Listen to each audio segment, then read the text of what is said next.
먼저 영적 성숙이란 무엇일까요? 자기 영혼에게 어떠한 영향을 요즘 주고 계신가요? 믿음은 우리의 영혼을 강하게 합니다.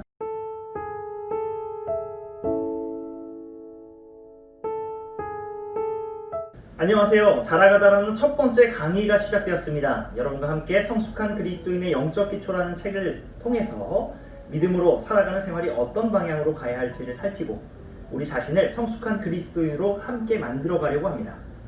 먼저 영적 성숙이란 무엇일까요? 영적으로 성장하고 성숙하며 자라간다는 문자적인 의미를 가지고 있는데요. 저는 영적 성숙을 조금 더 쉽게 적용해서 영혼의 성장과 성숙을 이루어야 한다고 말하고 싶습니다. 그렇다면 영혼은 무엇인가? 아마도 영혼은 이거다 라고 분명하게 말할 수 있는 사람은 없을 겁니다.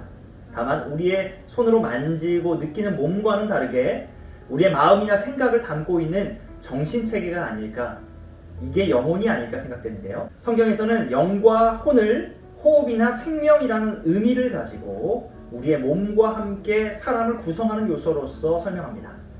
사람이 몸이 있어도 마음이나 생각, 즉 정신이 없으면 거의 사람으로 보기 어렵잖아요. 이러한 면에서 사람의 영혼은 사람을 사람답게 하는 한 영역이라 할 수 있지 않을까 싶습니다. 그래서 저는 간단하게 우리의 몸과 함께 마음, 정신, 생각 정도를 영혼이라고 쉽게 말하고 싶은데요. 그렇다면 영혼의 성숙을 이룬다. 이 말은 우리의 마음, 정신, 생각 등을 성숙하고 성장하게 한다는 거잖아요. 이에 더하여 그리스도인으로서 영적 성숙이라 함은 하나님의 뜻을 따라 우리의 영혼이 성숙하는 과정을 말하는데요. 이는 그리스도인이 걸어가는 신앙의 여정이자 하나님과 함께 이뤄가는 믿음의 성장이라고 말할 수 있습니다. 조금 장황했지만 자라가다를 통해서 여러분과 이루고 싶은 영적 성숙, 이는 우리에게 조금 더 익숙한 말 표현으로는 믿음의 성장을 이루기 위한 나눔이라고 할 수 있을 것 같네요. 자, 그러면 여러분 먼저 질문으로 시작해 볼까요? 여러분은 하나님을 믿어서 어떠한 점이 좋으셨나요? 그리스도인으로서 살아가며 어떤 부분이 특별하고 만족스러우셨나요? 믿음은 우리의 영혼을 강하게 합니다. 소위 영성이라는 영혼의 성품을 단단하게 만들죠. 그런데 우리의 현실은 어떤가요? 그리스도인으로서 살아가지만 작은 상황과 마주하면서도 금방 넘어져 버리고 힘없이 살아가는 우리 자신을 바라보면서 믿음이 없다고 생각하거나 작은 믿음에 가슴을 치고 계시지는 않은가요? 아이가 자주 넘어지는 이유는 아직 걸음이 익숙하지 않기 때문입니다. 우리의 영적인 걸음도 마찬가지입니다. 우리의 삶이나 마음이 넘어지는 일, 마음이 무너지는 경험, 모두 영적인 걸음이 익숙하지 않기 때문이라고 할 수 있습니다. 어떻게 그러면 잘 걸을 수 있을까요? 영적으로 걷는 법도 배워야겠지만 한편으로 우리를 자주 넘어지게 하는 요소를 진단하고 이를 극복해내야 하지 않을까요? 하나님도 우리를 향해 비전을 가지고 계십니다. 우리가 신앙의 여정에서 넘어진 그 자리에 그대로 머무르기보다는 예수님 안에 머물면서 온전한 사람이 되어 믿음의 성장을 이뤄내기를 원하십니다. 에베소서 4장 13절에서는 이렇게 말합니다. 우리가 다 하나님의 아들을 믿는 것과 아는 일에 하나가 되어 온전한 사람을 이루어 그리스도의 장성한 분량이 충만한 데까지 이르리니, 또 이어서 15절에서는 오직 사랑 안에서 참된 것을 하여 범사에 그에게까지 자랄지라. 그는 머리니 곧 그리스도라. 아멘. 성경은 우리가 예수님을 향해 자라가야 한다고 말합니다. 여러분은 얼마만큼 예수님을 향해 자라셨나요? 우리는 어떻게 하나님의 뜻과 비전을 따라 믿음에 있어서 자라갈 수 있을까요? 이 책을 통해 우리의 영적 성숙을 방해하는 문제를 찾아보시죠. 그리고 성경을 통해 각자 이 문제를 이겨내 봅시다. 그 첫 번째 단계로서 우리는 정체성을 회복해야 합니다. 하나님은 그리스도 안에서 우리가 누구이며 얼마나 가치 있는 존재인지 발견하기를 원하십니다. 우리는 누구입니까? 하나님의 사랑을 입었고 예수님 때문에 하나님의 자녀가 된 사람들입니다. 로마서 5장 8절을 아시죠? 우리가 아직 죄인 되었을 때에 그리스도께서 우리를 위하여 죽으심으로 하나님께서 우리에 대한 자기의 사랑을 확증하셨느니라. 아멘. 하나님은 예수의 죽음을 통해 우리를 향한 사랑을 증명하셨습니다. 다시 말하면 하나님은 나를 사랑하십니다. 그렇다면 하나님 앞에 나의 정체성은 무엇일까요? 바로 하나님의 사랑을 받는 사람, 자녀, 딸이며 아들이에요. 하나님이 우리를, 나를 사랑하신다고요. 하나님의 이 마음을 받아들여 주는 게 바로 내가 누구인지를 이해하고 나의 정체를 바로 아는 시작입니다. 여러분, 겸손이 다른 게 아니에요.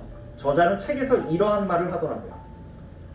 겸손이란 내가 누구인가를 아는 것에서 시작된다. 즉, 하나님이 나를 보시는 관점에서 나를 인정하고 수용하여 하나님이 나를 기뻐하고 즐거워하는 것처럼 나도 나 자신을 기뻐하고 즐거워하는 자유를 경험하고 누려야 한다. 하나님이 나를 어떻게 생각하시는지 아는 것, 알고 끝나지 않고 인정하고 수용하는 것, 그것이 바로 겸손이고 우리의 정체성을 회복하며 영적 성숙으로 나아가는 첫걸음이에요. 반대로 하나님이 우리를 향하시는 마음을 인정하지 않으면 하나님이 그토록 싫어하시는 교만을 우리의 모습을 통해 나타내는 것이겠죠. 하나님이 나를 사랑하신다는 사실을 받아들이세요. 하나님이 나를 기뻐하신다는 사실을 받아들이세요.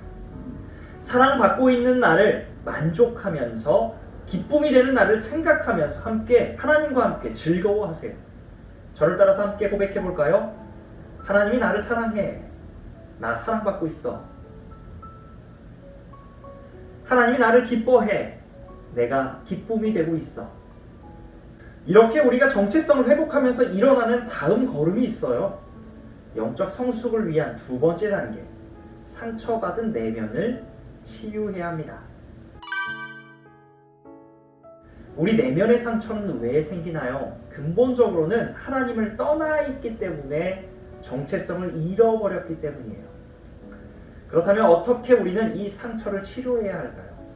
약 한 번 딱 바르고 나면 싹 회복이 되면 좋을 텐데 우리 영혼에 생긴 상처를 어떻게 치유하면 좋을까? 그 구체적인 방법에 대해서는 차차 자세히 다루겠지만 저자가 치유에 대해 말하는 부분에 대해서는 함께 생각해 볼 만한 것 같습니다. 저자는 치유에 대해서 이렇게 말합니다. 치유는 초자연적인 능력을 통해 단번에 일어나는 일회적인 사건이 아니라 하나님의 성품 안에서 계속 다뤄지는 과정이다. 우리의 상처받은 내면은 순식간에 아물지 않습니다. 치유는 하나님의 성품 곧 자비, 인애, 사랑, 정의 등의 모습 안에서 계속해서 이루어져야 합니다. 이는 내면의 치유가 이루어져야 할 두 가지 중요한 포인트를 보여주고 있습니다. 그 첫째가 바로 하나님의 성품 안에서 이루어져야 한다는 것이지요. 우리 몸의 상처에 아무거나 바른다고 상처가 아무나요? 상처를 치료하기 위해서는 그에 맞는 약이 필요합니다. 찢어진 상처에 약을 바른다고 파스를 바르면 화학적으로 소독이 될지는 모르겠어요. 그런데 엄청난 고통을 만들어내고 아마도 염증을 더 만들어내지 않을까 생각됩니다. 영혼의 상처에도 그렇겠지요. 배신 때문에 만들어진 상처가 있다면 아마도 하나님은 사랑과 자비의 마음으로 만지실 겁니다. 비난과 평가로 인해 생긴 상처에는 사려 깊은 마음의 사랑인 인애로서, 방탕함과 무절제함으로 인해 만들어진 상처에는 정의로운 판결로서 썩은 부위를 도려낸 후에 그곳을 사랑으로 채우시겠죠. 이처럼 우리의 영혼을 치유하는 적절한 약은 우리의 영혼의 오리지널 모형인 하나님의 영인 성령입니다.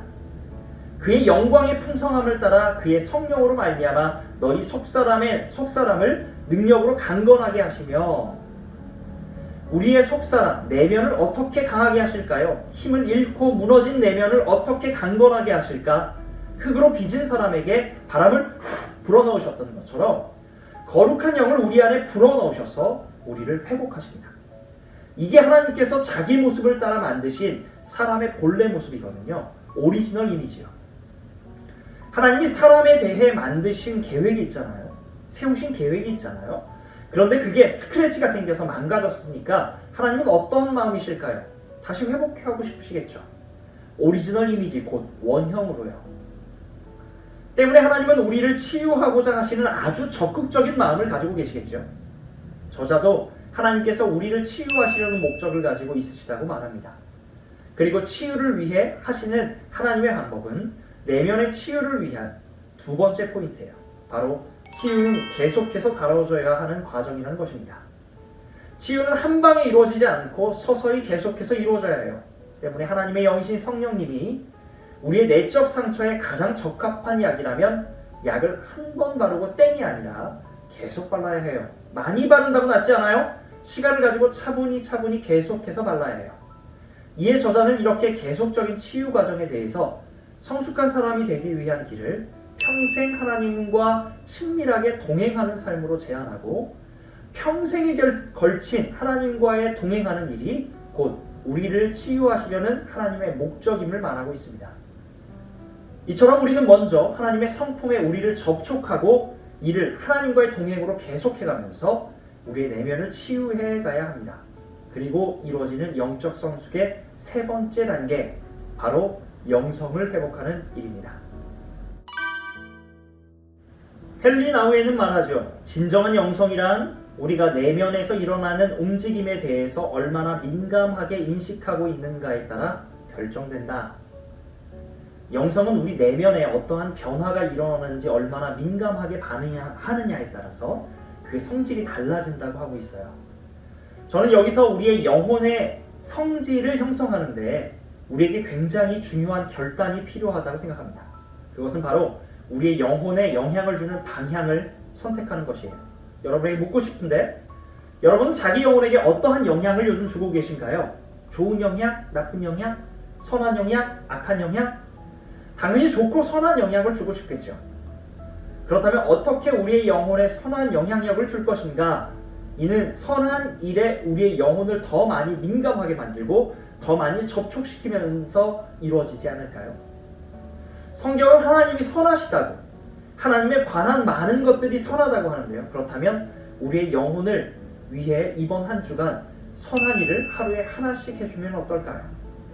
우리 각자가 우리의 영혼에 선한 영향을 주기 위해 하는 행동, 예를 들면 이런 것들이 있을 것 같아요. 하나님을 만나는 방법인 기도나 말씀 보기나 찬양 듣기 혹은 찬양 부르기, 이런 방법이 될 수 있고요. 혹은 하나님께 감사하는 일이 될 수도 있어요. 하나님의 마음을 따라 악한 이들을 사랑하기, 위로하시는 하나님의 모습을 생각하면서 친구들이나 동료, 가족을 위로하기. 또 뭐가 있을까요? 하나님이 만드신 자연을 느끼는 일도 우리의 영혼을 위한 일이 될 수 있겠네요. 이 과정에서 우리의 영혼은 하나님과 계속 관계하는데 익숙해지고 헨리 나우엔의 말처럼 민감해질 수 있어요. 저는 이러한 상태를 친밀함이라는 말로 자주 표현해요. 하나님과 친밀해지는 상태, 이게 저의 영혼을 위해 제가 개인적으로 매 순간 노력하는 방향이며 일입니다.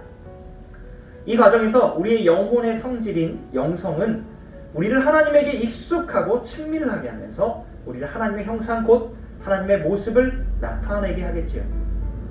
하나님과 관계를 회복하고 하나님의 모습을 우리의 영혼에 새겨서 우리의 영혼의 본래 모습을 회복하도록 하는 일, 이것이 바로 영성의 회복이라 할 수 있어요.